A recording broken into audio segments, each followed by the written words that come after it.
Mileage పెంచాయి. తమకు జీవితకాల సంతోషాన్ని ఇచ్చిందని ఖానాపూర్ మున్సిపల్ చైర్పర్సన్ మౌనిక చెప్తున్నారు. ఇదే అంశానికి సంబంధించి పూర్తి డీటెయిల్స్ మా ప్రతినిధి శ్రీనివాస్ అందిస్తారు.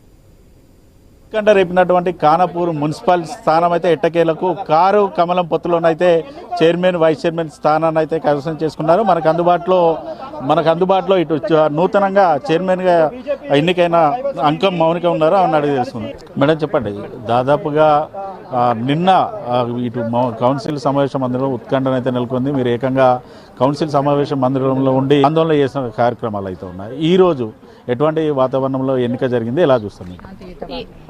ఎలా ప్రశాంతంగా జరిగింది, ఏ గొడవ లేదు. అధికారులు కూడా ఏం ఆటంకం కలగకుండా చూసుకున్నారు. ఎట్లా చూస్తారు? దాదాపుగా 51 రోజు కంటే ఎక్కువ అయిపోయింది. మీరు పూర్తిగా క్యాంపులో ఉన్నారు. ఇంటిల్లి పాత్రుడు కూడా ఎక్కడ కూడా ఏ పండుగ కూడా చేసుకోలేని సిచ్యువేషన్ అయితే మీరు ఎలా చూస్తారు? ఇప్పుడు ఇన్ని రోజులు ఎదురు చూసిన చైర్మన్ అభ్యర్థిగా ఎవరుంటారన్న ఉత్కంఠత నెలకొంది. అది బీఆర్ఎస్ బీజేపీ కలిపి చేయాలని ప్రజలు అనుకొని ఈ తీర్పును ఇచ్చారు. దాదాపు మీరు చైర్మన్గా ఎన్నికయ్యారు. రానున్న రోజుల్లో ఖానాపూర్ మున్సిపాలిటీకి సంబంధించి ఎటువంటి ప్రాబ్లమ్స్ ఉన్నాయి, ఇటు ఓటర్లకు ఎటువంటి హామీ ఇస్తున్నారు? ఖానాపూర్ ప్రజలకు ఎటువంటి ఇబ్బంది కలగకుండా చూసుకుంటానని, ఖానాపూర్ పట్టణం అభివృద్ధికి పదంలో నడిపిస్తానని తెలియజేస్తున్నాను. ఇటు బీఆర్ఎస్ పార్టీ నియోజకవర్గ ఇన్ఛార్జ్ జాన్సన్ నాయక్ ఉన్నారు. అన్నారు సార్, చెప్పండి ఎట్లా చూస్తారు అన్నది? ఇది ఖానాపూర్ ప్రజల గెలుపు.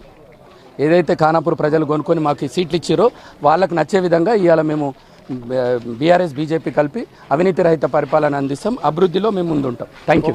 ఇటు ఎమ్మెల్యే కూడా ఒక కామెంట్ అయితే చేశారు. నిన్న కూడా మేము ఎక్కడ కూడా అడ్డంకి చెప్పలేదు. ఏదైతే వీడియో ఉందో తమకు మద్దతు ఇచ్చారో ఆ వీడియో చూడమని చెప్పాము, అంతే తప్ప ఇక్కడ కూడా గొడవ చేయలేదు అనేసి ఆయన అయితే చెప్తున్న పరిస్థితి. ఎట్లా చూస్తారు? ఎలక్షన్ ఎందుకు పోస్ట్ పోన్ అయిందో కూడా చెప్పకుండా వెళ్ళిపోయారు. ఎవరికైనా తెలుసా ఎందుకు పోస్ట్ పోన్ అయిందో? మరి ఎందుకు పోస్ట్ పోన్ అయిందో మీరు అడగండి వాళ్ళకు. మరి పోస్ట్ పోన్ ఎందుకు మాకైతే చెప్పలేదు. రేపు రండి అన్నారు. మేము అధికారంలో లేము కాబట్టి మమ్మల్ని నూకేసారు. మళ్ళీ వచ్చినాం. ఇవాళ ఇది చూడొచ్చు.